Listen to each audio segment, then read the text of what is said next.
Hello नमस्कार सभी साथियों का स्वागत है आपके अपने नियमित मंथन एजुकेशन के अंदर। साथियों आज हम कंप्लीट करने वाले हैं स्टैटिक जीके के 15 महत्वपूर्ण प्रश्न, जिसके अंदर रहेगा इतिहास, भूगोल और राजनीतिक विज्ञान, अर्थव्यवस्था, यानी सभी प्रश्नों को सम्मिलित किया गया है। तो क्लास के अंत तक जुड़े रहिएगा, बहुत ही इंपॉर्टेंट क्लास और महत्वपूर्ण होने वाली है। देखिए सबसे पहले प्रश्न आपके सामने है। पहला प्रश्न है कि शेरशाह सूरी ने शेरशाह सूरी ने किस लड़ाई में हुमायूं को हराया था? कन्नौज की लड़ाई, पानीपत की लड़ाई, खानवा की लड़ाई या फिर हल्दी घाटी की लड़ाई। चार ऑप्शन आपके सामने उपस्थित है। कमेंट करके अंत में आप जरूर बताना है कि मेरे इतने प्रश्नों में से इतने सही हो रहे हैं। ठीक है, हाँ ये एक मॉक टेस्ट है, आप भी सभी को देना है, कमेंट में भी बताना है। शेरशाह सूरी ने किस लड़ाई में हुमायूं को हराया था? तो यहाँ पर सही उत्तर हो जाएगा, क्या रहेगा सही उत्तर? कन्नौज की लड़ाई, यानी ए ऑप्शन यहाँ पर सही हो जाएगा। कन्नौज की लड़ाई कब हुई थी? 1540 के अंदर। ठीक है, यहाँ पर ए ऑप्शन सही हो जाएगा। अगला प्रश्न है कि अशोक के शिलालेख किस लिपि में लिखे गए थे? देवनागरी लिपि, ब्राह्मी, खरोष्टी या गुप्त लिपि? तो इसके अंदर सही उत्तर होगा कौन सी? बी ऑप्शन है, ब्राह्मी लिपि। अशोक के शिलालेख लिखे गए थे साथियों, वो किसमें लिखे गए थे? ब्राह्मी लिपि के अंदर लिखे गए थे, यानी बी ऑप्शन यहाँ पर करेक्ट हो जाएगा। अगला प्रश्न है सुभाष चंद्र बोस ने आजाद हिंद फौज का गठन कहाँ किया था? देखिए पहला प्रश्न, यहाँ पर दो प्रश्न क्लियर हो रहे हैं। पहला आपसे प्रश्न यह भी पूछा जा सकता है कि ये नारा किसने दिया था, यानी आजाद हिंद फौज का। ठीक है, तो सुभाष चंद्र बोस हो जाएगा। अब यह प्रश्न पूछा जा रहा है कि सुभाष चंद्र बोस ने आजाद हिंद फौज का गठन कहाँ किया था? ऑप्शन आपके सामने दिए हुए हैं, जर्मनी, जापान, भारत, रूस। तो यहाँ पर सही उत्तर हो जाएगा, क्या सही उत्तर होगा कि सुभाष चंद्र बोस ने कहाँ पर दिया था ये नारा? ये जापान के अंदर दिया था, यानी बी ऑप्शन यहाँ पर करेक्ट हो जाएगा। ठीक है, बी ऑप्शन को यहाँ पर लॉक करते हैं। अगला प्रश्न है, हाँ अगला प्रश्न है कि अरावली पर्वतमाला का सबसे ऊंचा शिखर कौन सा है? गुरु शिखर, नीलगिरी, धूपगढ़, महाबलेश्वर। मैंने आपको पहले भी बता दिया कि इसके अंदर सभी यानी सब्जेक्ट के क्वेश्चन यहाँ समाहित किए गए। इतिहास, जियोग्राफी हो गया, अपने अर्थव्यवस्था हो गई, इकोनॉमी वगैरह सब कुछ यहाँ पर इसके अंदर इंपोर्ट किया गया है। तो देखिए पहला भूगोल से आपसे प्रश्न पूछा जा रहा है कि अरावली पर्वतमाला का सबसे ऊंचा शिखर कौन सा है? गुरु शिखर या फिर नीलगिरी, धूपगढ़ या महाबलेश्वर? तो यहाँ पर सही उत्तर हो जाएगा, क्या रहेगा सही उत्तर कि अरावली पर्वतमाला का सबसे ऊंचा शिखर है वो गुरु शिखर है, यानी ए ऑप्शन यहाँ पर सही हो जाएगा। इनकी ऊंचाई है 1722 मीटर। ठीक है, 1722 मीटर है, माउंट आबू में स्थित है। ठीक है, अगला प्रश्न है भारत में सबसे अधिक वर्षा किस स्थान पर होती है? भारत में सबसे अधिक वर्षा किस स्थान पर होती है? चेरापूंजी, माचिनराम, कोहिमा या शिलांग? तो भारत में साथियों वर्षा सबसे ज्यादा कहां पर होती है, कौन से स्थान में होती है? तो हो जाएगा वो मासिनराम, यानी बी ऑप्शन यहाँ पर सही हो जाएगा। मासिनराम के वहां पर क्या होती है? सबसे अधिक वर्षा होती है, तो यह स्थान सही होगा। ठीक है, यह स्थान कहाँ पर है? ये मेघालय के अंदर, मेघालय के अंदर है। मेघालय राज्य के अंदर कौन सा स्थान है? मासिनराम। यहाँ पर क्या होती है? सबसे अधिक वर्षा होती है, यानी बी ऑप्शन यहाँ पर सही हो जाएगा। ठीक है, अगला प्रश्न है, अगला प्रश्न आपसे पूछा जा रहा है कि दक्षिण भारत की सबसे लंबी नदी कौन सी है? गोदावरी, कृष्णा, कावेरी, तुंगभद्रा? बताएंगे सभी, जिसे दक्षिण की गंगा भी कहा जाता है। दक्षिण भारत की सबसे लंबी नदी कौन सी है?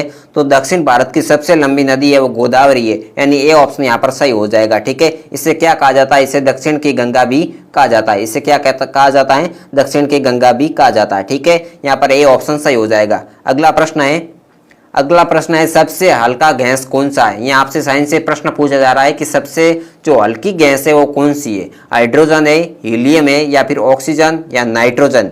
सबसे हल्की गैस कौन सी है? तो सबसे हल्की गैस है वो हाइड्रोजन है। कौन सी है?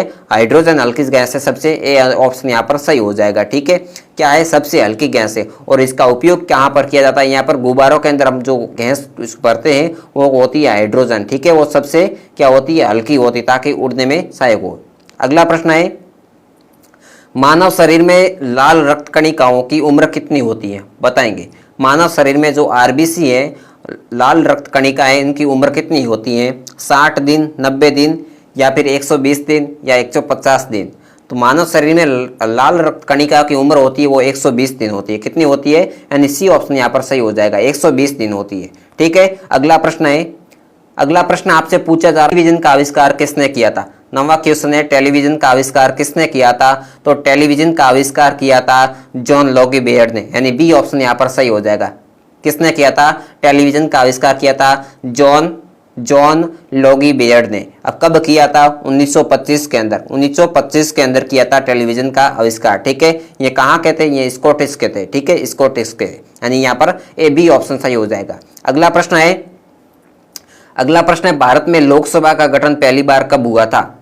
भारत में लोकसभा का गठन पहली बार कब हुआ था? आपके सामने सन दिए हुए हैं, आपको बताना है कि भारत में लोकसभा का पहला गठन कब हुआ था, यानी पहली लोकसभा का गठन कब हुआ था पहली बार। तो यहाँ पर सही उत्तर हो जाएगा 1952 के अंदर। सी ऑप्शन यहाँ पर सही हो जाएगा। जो पहली लोकसभा का गठन कब हुआ था? 1952 के अंदर। अगला प्रश्न है भारत के संविधान में कुल कितने अनुच्छेद हैं?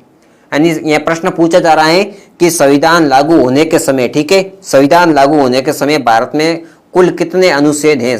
ठीक है, हाँ, 395, 350, 400 या फिर 448।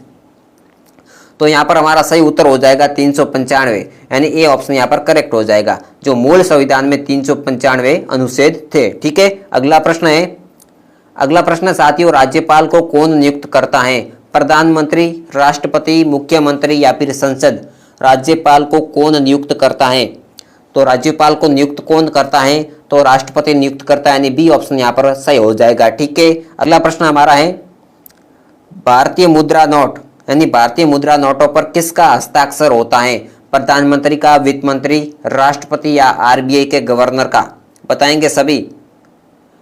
भारत में मुद्रा नोटों पर किसका हस्ताक्षर होता है? तो यहाँ पर आरबीआई के जो गवर्नर होते हैं उनका हस्ताक्षर होता है। ठीक है, आरबीआई के गवर्नर होते हैं, उनका भारतीय नोटों पर हस्ताक्षर होता है। अगला प्रश्न है हरित क्रांति का प्रमुख उद्देश्य क्या था? हरित क्रांति का प्रमुख उद्देश्य क्या था? दुग्ध उत्पादन, औद्योगिकरण, कृषि उत्पादन का बढ़ाना या निर्यात बढ़ाना?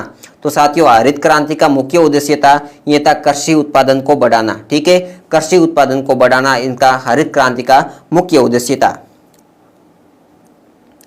देखिए साथियों, इसके अंदर हमने पूरे 15 प्रश्न कंप्लीट किए। अब आपकी बारी है, आप बताएंगे सभी कमेंट करके कि कितने आपके प्रश्न सही हो रहे हैं। और हमारे टेलीग्राम ग्रुप को अभी तक ज्वाइन नहीं किया तो कर ले, ताकि पीडीएफ और भी वहाँ डेली करंट अफेयर की क्यूज आती है तो आप ज्वाइन कर सकते हो। ठीक है, हाँ, एक क्वेश्चन आपके लिए, सभी कमेंट करके बताएंगे।